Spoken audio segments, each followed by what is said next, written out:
Assalamualaikum warahmatullahi wabarakatuh. Kembali lagi bersama saya Omad di channel Barudak Horor. Pada segmen kali ini saya tidak akan bercerita, tapi saya kedatangan narasumber yang berasal dari kota Garut. Oke, tanpa berlama-lama, mari kita perkenalkan narasumber kita, yaitu Kang Ujang. Assalamualaikum Kang Ujang. Waalaikumsalam. Sehat? Alhamdulillah. Kumaha damang? Alhamdulillah, damang. Bagaimana di Garut musim apa sekarang Kang Ujang? Sekarang lagi musim kemarau, Bang. Kemarau. Iya. Kalau kata orang sana kemarau itu halodo ya? Iya, halodo. Ya, halodo pemirsa. Jadi halodo itu bahasa Sunda. Nah, jadi bisa diartikan musim kemarau, musim paceklik gitu. Oke Kang Ujang, bisa diceritakan sedikit tentang pengalamannya, mengalami kejadian apa itu? Ada 3 yang di luar nalar gitu nih. Di luar nalar 3. Yang ke-1, saya pulang habis apel. Pas lagi apel. Pulang malam hampir jam 10, jam 11 lah kira-kira.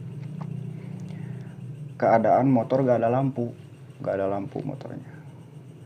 Sesudah gak ada lampu, kan jarak dari pacar saya ke rumah saya itu lumayan agak jauh sama jalan kebun. Iya, lewat perkebunan lah gitu. Perkebunan.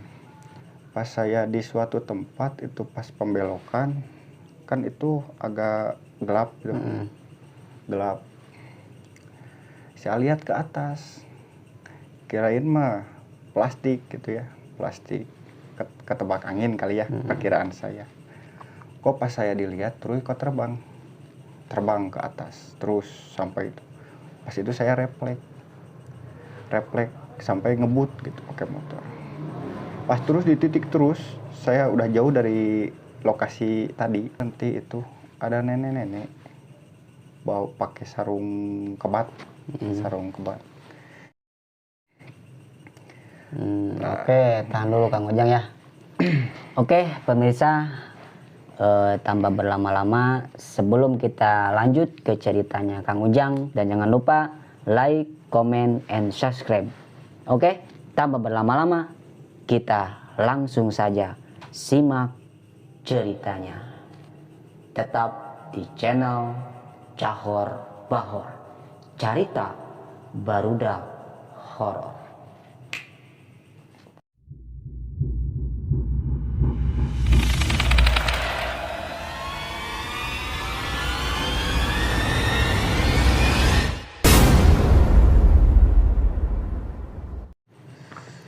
Oke, Kang Ujang, silakan bisa dimulai ceritanya. Bisa. Dari awal mula sampai Kang Ujang mengalami hal yang cukup aneh lah gitu ya. Silakan. Awalnya mas saya udah ada janji gitu sama yang sekarang jadi istri gitu ya. Udah janji mau main ke rumah. Sampai begitu saya di situ gimana lah sama teman gimana ya, sampai malam, larut malam. Iya, biasalah ngopi ngobrol. Gitu, ya. Itu mah hampir jam 1 malam. Lewat masih di jalur itu, cuma beda jalur.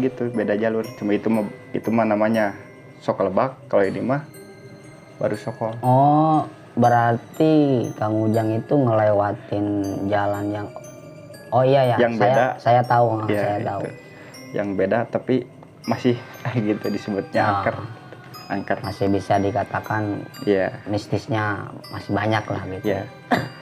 Pas begitu saya jalan terus lewat terus. Gak disangka-sangka saya lihat apa ya namanya, kayak bola mata 2 itu. Bola mata 2, tapi hidup. Warna merah. Pot pisang. Kata istri saya itu, Itu aya nu ngagero. Tapi yang manggil itu nggak ada rupanya, nggak ada. Cuman orang, suara doang cuma kan? Suara doang, cuma suara doang gitu. Pas dilihat suara doang gitu, istri saya lihat ke belakang. Ada yang berdiri. Katanya, itu ada yang berdiri, gitu ya. Ada yang nangtung gitu nya. Aya nangtung. Tapi kok nabet maju. Pas maju mana namlong deui ka tukang eta ka tukang. Nabet meri eta. Oh, jadi ngejar gitu ya. Tere, merikna teh gitu tah. Tere, situ teh refleks mainna. Ieu keayaan motor teu dihirupkeun gitu. Jadi motornya mati sendiri apa dimatiin sengaja tadinya mah. Berhubung refleks, istri saya jerit-jerit lah gitu. Saya langsung dihidupin. Begitu dihidupin saya tancap gas, mana lagi hujan gerimis. Lagi gerimis. Iya, lagi hujan gerimis gitu, biasa hujan gerimis. Pas saya tancap gas itu, dia nggak hilang, malah ngejar. Sosok itu tetap ada gitu, masih ada. Masih ada, malah ngejar terus. Udah ngejar itu kayaknya, tapi kalau istri saya ngomongnya dipegang. Jadi istri Kang Ujang itu sama sosok itu dipegang gitu. Dipegang itu kakinya, dipegang kakinya. Saya juga refleks itu, meskipun itu jalannya rusak lah gitu, hujan gitu. Setelah gitu saya refleks, tancap gas langsung. Begitu di parapatan kan ada yang kesini, ada yang kesini tuh. Pas di parapatan saya lurus, dia hilang. Jadi udah megang ini kaki istri saya langsung hilang. Jadi pas begitu keluar dari lokasi itu, Kang Ujang belok ke kanan ya itu ya. Iya. Ke kanan, sosok itu hilang sendiri gitu. Hilang sendiri. Akhirnya istri saya itu langsung kalau disebut pertama trauma lah gitu. Karena panik ya. Panik sampai bibirnya itulah kayak gimana gitu, ketakutan gitulah ya. Sesudah gitu saya mampir ke mana itu namanya,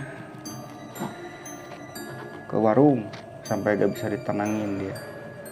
Jadi takut aja gitu. Jadi istri Kang Ujang ini saking takutnya sampai nggak bisa diajak ngobrol lah gitu. Diajak ngobrol juga takut kayak gitu. Panik lah gitu. Panik ya, saking lamun ceknya ruas gitu lah, ruas. Tadi situ sob tuh bisa ajak ngobrol ngantos di situ pulang ke rumah. Tapi rumah, itu yang Kang Ujang lihat, yang mungkin Kang Ujang tadi nggak lihat ya? Nggak lihat kalau sosoknya mau. Tapi kalau istri Kang Ujang ini lihat mungkin. Lihat kemana itu katanya kata istri Kang Ujang itu sosoknya kalau sosoknya macam berdiri hitam. Tapi bedanya sosok apa gitu. Kalau sosoknya saya kurang tahu, cuma kalau dengar dari istri saya itu ngomongnya maksudnya nggak tinggi sih, hitam, rambut panjang. Cuman matanya aja yang merah. Saya mah cuma ngelihatnya aja itu, cuma matanya doang pohon pisang gitu. Kalau istri saya ngajirim. Jadi nampakin lah gitu. Kayak kalau kasar nama. Jadi ngejirim itu nampakin pemirsa, bahasa Sundanya.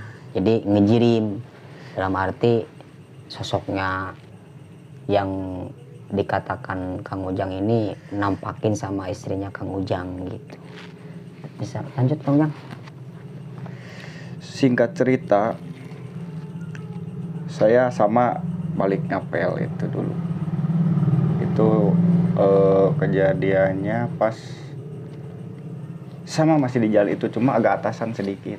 Masih di dekat lokasi itu cuma atasan sedikit di SMP. Di SMP. Saya itu pulang itu masih siang. Jam 8-an itu mah. Jam 8. Jam 8 saya pulang dari jam rumah. 8 malam ya? Ya, jam 8 malam. Rumah istri. Itu motor belum pernah mati, sama sekali belum pernah. Belum pernah mati. Pas saya kalau di tempat apa namanya, di tempat istri saya makan hidup biasa ya, belum pernah mogok Bang. Kesudah itu lewatin SMP tuh, SMP Sokol. Pas ke gerbang ngedak-ngedak mati. Jadi Saya jadi motor Kang Ujang ini tiba-tiba mati gitu ya. Berhubung saya nggak kepikiran ke sono ke situ ya. Saya balik ke bawah.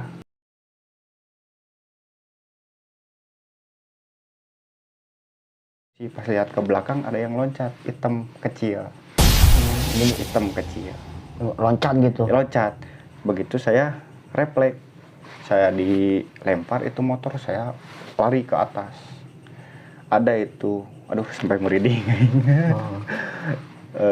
Lari ke atas, ada tuh kakek-kakek Pak Uyu namanya. Pak Uyu. Pak Uyu. Saya juga itu ditolongin sama dia. Jang aya naon, cenah ieu aya naon di ruas. Bang tulungan abi itu cenah aya nu ngajailan gitu, ngajailan naon jelema lain cenah gitunya. Ayo atuh urang anteurna ka Lebak. Itu pas dilihat lagi ke bawah itu, ke bawah. Udah biasa ambil motor, gak ada apa-apa sama Boyu. Saya monceng Boyu, akhirnya saya sampai rumah Boyu, turun, ngobrol, dikasih minum, tenangkeun teh. Tong penting balikna tuh cenah di dieu mah kitu baheula. Geus ieu teh. Singkat cerita geus beres diberi cai, abi balik. Pulang ke rumah lah gitu. Sampai di rumah gak bisa tidur gitu. Sampai subuh gak bisa tidur. Meskipun mata merem kebayang gitu. Kang Ujang ini secara tulang ya. Jadi yang namanya namanya kebetulan kita kan nggak tahu ya. Mungkin jadi yang Kang Ujang lihat ini sosok yang tadi loncat itu kira-kira Kang Ujang itu ngelihatnya seperti apa itu? Kalau kelihatannya masih hitam kecil. Kalau disebutkan mah kayak kalau disebut itu mah budak hidung kayaknya nggak kurang tahu sih. Coba kecil hitam. Pas saya nengok ke belakang itu loncat dua bukan satu, dua. Akhirnya saya refleks gitu. Iya, saya baru ingat nih yang namanya makhluk demit budak hidung ini memang dari kota Garut ini udah nggak asing lagi memang. Jadi disebutnya budak hidung emang ya. Budak hidung lah.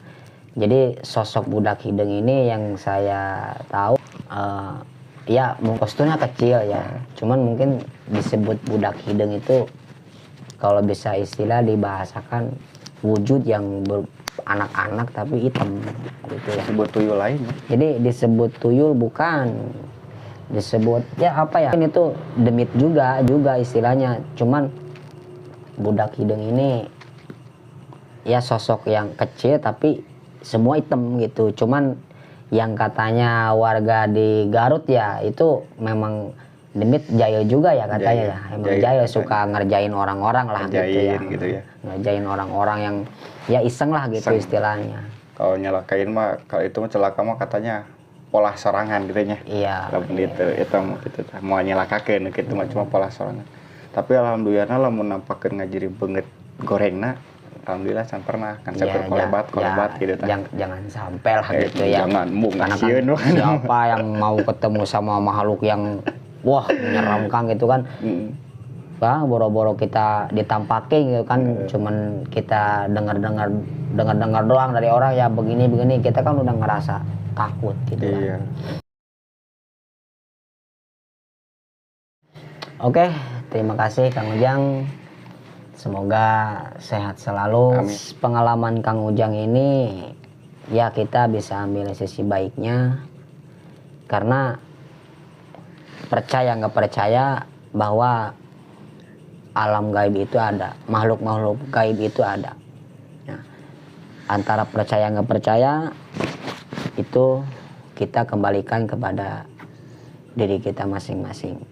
Yang jelas kita di dunia ini tidaklah sendirian. Oke, segitu mungkin cerita dari Segitu. Kang Ujang. Iya. Tapi Kang Ujang ini saya penasaran nih yang tadi Kang Ujang bilang apa ya istilahnya? Yang tadi Kang Ujang sama siapa? Istri. Istri Kang Ujang Iya. nih ya. Itu saya penasarannya karena kan saya warga Garut juga Kang Ujang nih. Sekampung sama saya. Dan tadi yang di lokasi Kang Ujang ini yang disebut Sokol sama Baru Sokol ya. Iya. Itu yang saya tahu Kang Ujang memang di tempat itu banyak orang yang bercerita bahwa di tempat itu hal-hal gaibnya, keangkerannya itu di situ memang ada. Itu bahkan kata orang-orang dulu gitu, saya sih di sana gitu ya, saya kan lewat sana gitu kan. Kan sekarang mah enak, ada banyak pabrik bata. Ya kalau sekarang kan udah rame kan. rame. Kalau dulu kan masih sepi banget. Masih jarang lah gitu. Apalagi kan yang di pas lokasi Baru Sokolnya itu Kang Ujang ya. Iya. Baru Sokol itu kan memang posisi jauh dari rumah kan, dari penduduk. Jauh. Jadi Jauh banget. pertengahan lah. Jadi nggak ada penerangan kanan kiri di samping nggak ada penerangan, kanan kiri juga kebun semua kan di situ. Semua. Jadi yang saya dengar di Baru Sokol itu tempat zaman dulunya, Iya. tempat kumpulnya zaman DI, gerombolan dulu waktu waktu zaman penjajahan Belanda. Jadi DI ini gerombolan ini kumpulnya di sana, bahkan banyak yang terbunuh di sana. Katanya mungkin sampai sesudah dari situ banyaklah mitos-mitos yang kejadian orang yang lewat sana tiba-tiba ada yang nampakin, terus tiba-tiba juga ada yang lagi pakai motor tiba-tiba ada yang ngejatuhin sendiri lah gitu ya.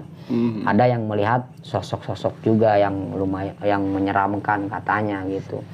Jadi lokasi itu memang cukup angker lah Kang Ujang.